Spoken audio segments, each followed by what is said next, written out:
Hello, जय हिंद साथियों। स्वागत है आप सभी का हमारे यूट्यूब चैनल पर। दोस्तों, आज हम आपके लिए जीके जीएस के टॉप 30 क्वेश्चंस लेकर आए हैं जो आपके सभी प्रतियोगी परीक्षाओं के लिए अति महत्वपूर्ण होंगे। और सभी क्वेश्चंस दोस्तों एग्ज़ाम ओरिएंटेड हैं, सभी सिलेक्टेड क्वेश्चंस हैं और आज की इस वीडियो में बहुत ही अच्छा लगेगा, तो वीडियो को एंड तक ज़रूर देखें। आज का हमारा पहला क्वेश्चन है दोस्तों, बाल विवाह की प्रथा आरंभ हुई थी। आपको बताना है कि जो बाल विवाह है इसकी प्रथा कब आरंभ हुई थी, यह आपको बताना है।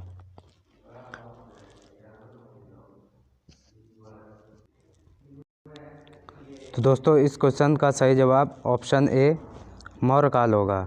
बाल विवाह जो था वो कब मौर्य काल में प्रारंभ हुआ था, ये आपको याद रखना है। आगे बढ़ते हैं दोस्तों, क्वेश्चन नंबर 2 है कि नाबार्ड संबंधित है। आपको बताना है कि जो नाबार्ड है ये किससे संबंधित है। तो दोस्तों क्वेश्चन नंबर 2 का सही जवाब होगा ऑप्शन सी, राष्ट्रीय कृषि एवं ग्रामीण विकास बैंक से रिलेटेड है। किससे? राष्ट्रीय कृषि एवं ग्रामीण विकास बैंक से रिलेटेड है नाबार्ड, ये आपको याद रखना है। नेक्स्ट क्वेश्चन है, लोलक की आवर्तकाल किस पर निर्भर करता है। आपको बताना है कि जो लोलक सरल लोलक होता है उसका जो आवर्तकाल होता है, टाइम पीरियड होता है ना, तो वो किस पर निर्भर करता है, ये आपको बताना है। तो दोस्तों क्वेश्चन नंबर 3 का सही जवाब है ऑप्शन बी, यानी लंबाई के ऊपर निर्भर करता है। जो लोलक की आवर्तकाल है ये किस पर? लंबाई के ऊपर निर्भर करता है, ये आपको याद रखना है। नेक्स्ट है, मौर्य काल में शिक्षा का सर्वाधिक प्रसिद्ध केंद्र था। आपको बताना है कि जब मौर्य काल था उसमें शिक्षा का सर्वाधिक प्रसिद्ध केंद्र क्या था।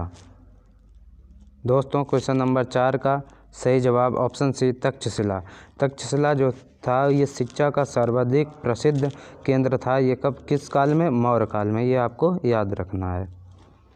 नेक्स्ट क्वेश्चन है दोस्तों, कोई साइकिल सवार, जब आप साइकिल चलाते हैं यानी कि कोई साइकिल सवार किसी मोड़ में घूमता है तो वह किस दिशा में झुकता है। आपको बताना कि वह किस दिशा में झुकता है। जब साइकिल को मोड़ में मुड़ाता है तो वो किस दिशा में झुकता है। तो इस क्वेश्चन का सही जवाब ऑप्शन बी, अंदर की ओर झुकता है। किस तरफ? अंदर की ओर झुकता है। क्वेश्चन नंबर 6 है, मेगास्थनीज की पुस्तक का क्या नाम है। आपको बताना है जो मेगास्थनीज था उसकी पुस्तक का नाम क्या था। ये वेरी इंपॉर्टेंट क्वेश्चन है, बहुत बार पूछा जा चुका है एग्जामों में कि मेगास्थनीज की पुस्तक का क्या नाम है या मेगास्थनीज ने किस पुस्तक को लिखा था। तो दोस्तों क्वेश्चन नंबर 6 का सही जवाब ऑप्शन डी, इंडिका नामक पुस्तक इसने लिखी थी। मेगास्थनीज ने कौन सी? इंडिका नामक पुस्तक लिखी थी, ये आपको याद रखना है। अगला क्वेश्चन है हमारा 7 नंबर क्वेश्चन है, मालवा, गुजरात एवं महाराष्ट्र किस शासक ने पहली बार जीते थे। मालवा, गुजरात एंड महाराष्ट्र को किस शासक ने पहली बार जीता था, यह आपको बताना है। दोस्तों क्वेश्चन नंबर 7 का सही जवाब ऑप्शन डी, चंद्रगुप्त मौर्य ने।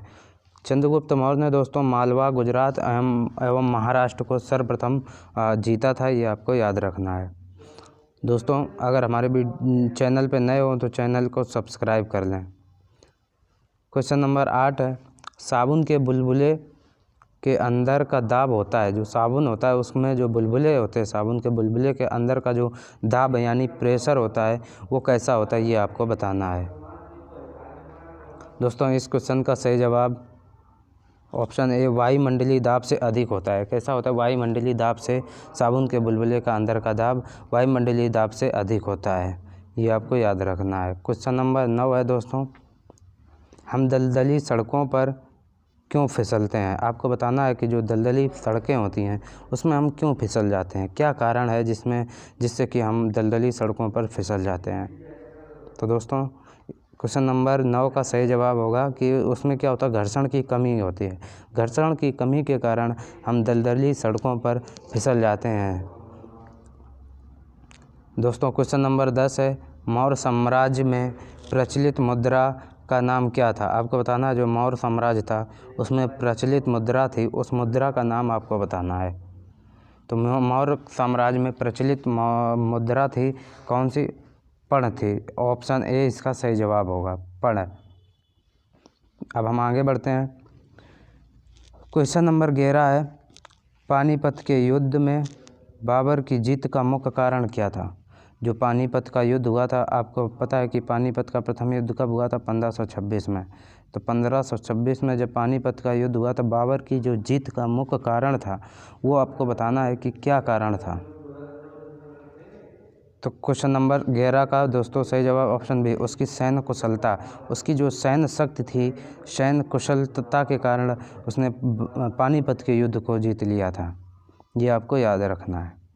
क्वेश्चन नंबर 12 है दोस्तों कि जो जाप्ती प्रणाली है वो किसकी उपज थी? आपको बताना जाप्ती प्रणाली किसकी उपज थी। दोस्तों क्वेश्चन नंबर 12 का सही जवाब होगा ऑप्शन सी, शेरशाह सूरी की। किसकी? शेरशाह सूरी। अगर आपसे पूछे कि सूर्यवंश का संस्थापक कौन था, तो सूर्यवंश का संस्थापक शेरशाह सूरी था। ये आपको याद रखना है। इस क्वेश्चन का सही जवाब भी शेरशाह सूरी था। दोस्तों क्वेश्चन नंबर 13 है, पानीपत का प्रथम युद्ध कब हुआ था? अभी हमने आपको पिछले क्वेश्चन में बताया था कि पानीपत का युद्ध कब हुआ था। तो पानीपत का प्रथम जो युद्ध हुआ था दोस्तों, ये हुआ था 21 अप्रैल 1526 को। कब? 21 अप्रैल 1526 को। ये डेट आपको याद करनी है क्योंकि बहुत इम्पोर्टेंट डेट है और कई बार एग्ज़ामों में पूछी जा चुकी है। 21 अप्रैल 1526 को पानीपत का प्रथम युद्ध हुआ था। आगे बढ़ते हैं दोस्तों। रॉकेट जो होता है, रॉकेट, तो रॉकेट आपको बताना है रॉकेट किस सिद्धांत पर कार्य करता है। जो दोस्तों क्वेश्चन नंबर 14 का सही जवाब होगा ऑप्शन ए। जो रॉकेट होता है ये न्यूटन के गति के तीसरे नियम के अकॉर्डिंग कार्य करता है, यानी कि न्यूटन के गति के तीसरे नियम के सिद्धांत पर रॉकेट कार्य करता है। ये आपको याद रखना है। अब हम आगे बढ़ते हैं। हमारा आज का 15वां नंबर क्वेश्चन है कि बाबर ने प्रसिद्ध तुलगमा नीति, बाबर की कौन सी नीति थी? तुलगमा नीति का प्रयोग सर्वप्रथम किस युद्ध में किया था? आपको बताना है बाबर द्वारा जो तुलगमा नीति का उपयोग सर्वप्रथम किस युद्ध में किया गया था।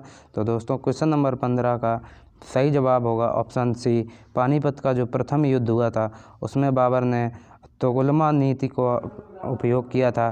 तो आपको कमेंट बॉक्स में बताना है कि पानीपत का प्रथम युद्ध कब हुआ था। क्वेश्चन नंबर 16 है, किस चीनी जनरल ने कनिष्क को हराया था? दोस्तों आपको बताना है कि ऐसा कौन चीनी जनरल था जिसने कनिष्क को हराया था। तो दोस्तों क्वेश्चन नंबर 16 का सही जवाब ऑप्शन है पेन चाओ। पेन चाओ ने कनिष्क को हराया था।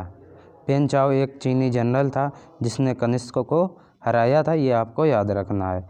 नेक्स्ट क्वेश्चन है फ्रेंड, वस्तु की मात्रा बदलने पर अपरिवर्तित रहता है। ऐसा क्या है जो कि वस्तु की मात्रा बदलने पर और वो अपरिवर्तित रहता है? ये आपको बताना है। तो दोस्तों क्वेश्चन नंबर 17 का सही जवाब ऑप्शन डी, घनत्व। जो घनत्व होता है वस्तु की मात्रा में परिवर्तन करने पर भी, वस्तु की मात्रा अगर बदल दें पर उसका जो घनत्व होता है, घनत्व अपरिवर्तित रहता है, वो कभी नहीं बदलता है। ये आपको याद रखना है। दोस्तों आगे बढ़ते हैं। क्वेश्चन नंबर 18 है कि लाभ का पद परिभाषित हुआ है, यानी कि किसमें लाभ का पद है जो परिभाषित हुआ है। तो क्वेश्चन नंबर 18 का सही जवाब होगा ऑप्शन बी, सर्वोच्च न्यायालय द्वारा लाभ का पद परिभाषित हुआ है। तो दोस्तों ये आपको याद रखना है। नेक्स्ट क्वेश्चन है फ्रेंड, विधानसभा अध्यक्ष, जो विधानसभा का स्पीकर होता है, विधानसभा अध्यक्ष होता है, अपना त्यागपत्र किसको देता है? आपको बताना है कि जो विधानसभा का जो स्पीकर होता है वो अगर अपने पद से त्याग पत्र देना चाहता है, अपने पद से इस्तीफा देना चाहता है, तो वह त्याग पत्र किसको देगा? तो दोस्तों इस क्वेश्चन का सही जवाब होगा ऑप्शन डी, विधानसभा उपाध्यक्ष को देगा। किसको? वह अपना त्यागपत्र विधानसभा के उपाध्यक्ष को देगा। ये आपको याद रखना है। क्वेश्चन नंबर 20 है फ्रेंड, भारत में विधानसभा चुनाव किस आधार पर होते हैं? आपको बताना है कि जो भारत में विधानसभा के चुनाव होते हैं वो किस आधार पर होते हैं। तो दोस्तों क्वेश्चन नंबर 20 का सही जवाब ऑप्शन डी, वयस्क मताधिकार, यानी कि वयस्क मताधिकार के अकॉर्डिंग भारत में विधानसभा चुनाव संपन्न कराए जाते हैं। ये आपको याद रखना है। क्वेश्चन नंबर 21 है, पाली ग्रंथों में गांव के मुखिया को क्या कहा गया है? जो पाली ग्रंथ हैं उसमें गांव के मुखिया को क्या कहा गया है? तो दोस्तों क्वेश्चन नंबर 21 का सही जवाब ऑप्शन बी भोजक या ग्राम भोजक कहा जाता था। पाली ग्रंथों में ग्राम के मुखिया को भोजक या ग्राम भोजक कहा जाता था, ये आपको याद रखना है। नेक्स्ट क्वेश्चन है दोस्तों, मगध की प्रथम राजधानी कौन सी थी? आपको बताना है जो मगध महाजनपद था उस मगध महाजनपद की प्रथम राजधानी कौन सी थी, ये आपको बताना है।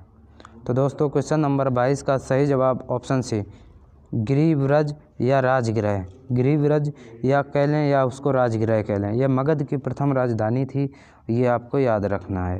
क्वेश्चन नंबर 23 है, बहुत इम्पोर्टेंट क्वेश्चन है फ्रेंड, कि उज्जैन है, उज्जैन का प्राचीन नाम क्या था? आपको बताना है जो उज्जैन नगरी है उस उज्जैन नगरी का प्राचीन नाम क्या था? तो दोस्तों क्वेश्चन नंबर 23 का सही जवाब ऑप्शन है अवंतिका, अवंतिका उज्जैन का प्राचीन नाम था। नेक्स्ट क्वेश्चन है कि पार्थिव ग्रहों की संख्या कितनी है? आपको बताना है जो पार्थिव ग्रह होते हैं तो उनकी संख्या कितनी है? दोस्तों क्वेश्चन नंबर 24 का सही जवाब ऑप्शन बी पार्थिव ग्रहों की संख्या 4 होती है, ये आपको याद रखना है। नेक्स्ट क्वेश्चन है, निम्नलिखित में से कौन एक पार्थिव ग्रह नहीं है? आपको बताना है कि दिए गए इन 4 ग्रहों में से आपको बताना है इनमें से एक पार्थिव ग्रह कौन सा नहीं है, ये आपको बताना है। तो दोस्तों इस क्वेश्चन का सही जवाब ऑप्शन डी शनि, शनि जो है पार्थिव ग्रहों में नहीं आता है, ये आपको याद रखना है। नेक्स्ट क्वेश्चन है, सबसे तीव्र गति से सूर्य का चक्कर लगाने वाला ग्रह कौन सा है? आपको बताना है कि जो सूर्य की परिक्रमा सबसे पहले, ये कह सकते हैं कि सबसे तीव्र गति से कौन करता है, इनमें से आपको बताना है। दोस्तों क्वेश्चन नंबर 26 का सही जवाब ऑप्शन ए बुध है। बुध जो है सूर्य का चक्कर सर्वाधिक जल्दी कर लेता है। नेक्स्ट क्वेश्चन है कि भूकंप में धरातली तरंगें उत्पन्न होती हैं, भूकंप में धरातली तरंगें कौन सी वो तरंगें होती हैं जो धरातली तरंगें उत्पन्न होती हैं? दोस्तों क्वेश्चन नंबर 27 का सही जवाब ऑप्शन बी एल तरंगें होती हैं। कौन सी भूकंप में कौन सी धरातली तरंगें होती हैं? तो एल तरंगें पाई जाती हैं, ये आपको याद रखना है। आगे बढ़ते हैं, हमारा 28 नंबर क्वेश्चन है दोस्तों, सुनामी का मुख्य कारण निम्नलिखित में से कौन सा है? कि जो सुनामी आती है ना, तो सुनामी क्या कारण है जो सुनामी आती है, उसका मुख्य कारण क्या है, ये आपको बताना है दोस्तों। तो क्वेश्चन नंबर 28 का सही जवाब ऑप्शन बी भूकंप, यानी भूकंप के कारण हम क्या आता है, सुनामी आती है, भूकंप के कारण ही सुनामी आती है, ये इसका मुख्य कारण है, ये आपको याद रखना है। और क्वेश्चन नंबर 29 वेरी इम्पोर्टेंट, और ये आपको छापना है, यानी कि एंडीज पर्वतमाला की सर्वोच्च ऊंची चोटी कौन सी है? आपको बताना है जो उत्तरी अमेरिका की एक पर्वत श्रृंखला है, पर्वतमाला है, कौन सी? एंडीज नाम की, उसकी सर्वोच्च चोटी कौन सी है, ये आपको बताना है। तो हम आपको बता देते हैं क्वेश्चन नंबर 29 का सही जवाब ऑप्शन है एकांकागुआ, एकांकागुआ एंडीज पर्वतमाला की सर्वोच्च ऊंची चोटी है, ये आपको याद रखना है। और आज का दोस्तों हमारा लास्ट क्वेश्चन है, निम्नलिखित में से किस क्षेत्र में सालों भर वर्षा होती है? ये आपको बताना है कि निम्नलिखित में से किस क्षेत्र में साल भर वर्षा होती है। तो दोस्तों क्वेश्चन नंबर 30 का सही जवाब ऑप्शन डी भूमध्य रेखी है, यानी कि निम्नलिखित में से किस क्षेत्र में सालों भर वर्षा होती है? तो भूमध्य रेखी में सालों भर वर्षा होती है, ये आपको याद रखना है। और आज की हम वीडियो यहीं समाप्त करते हैं। जय हिंद, जय भारत।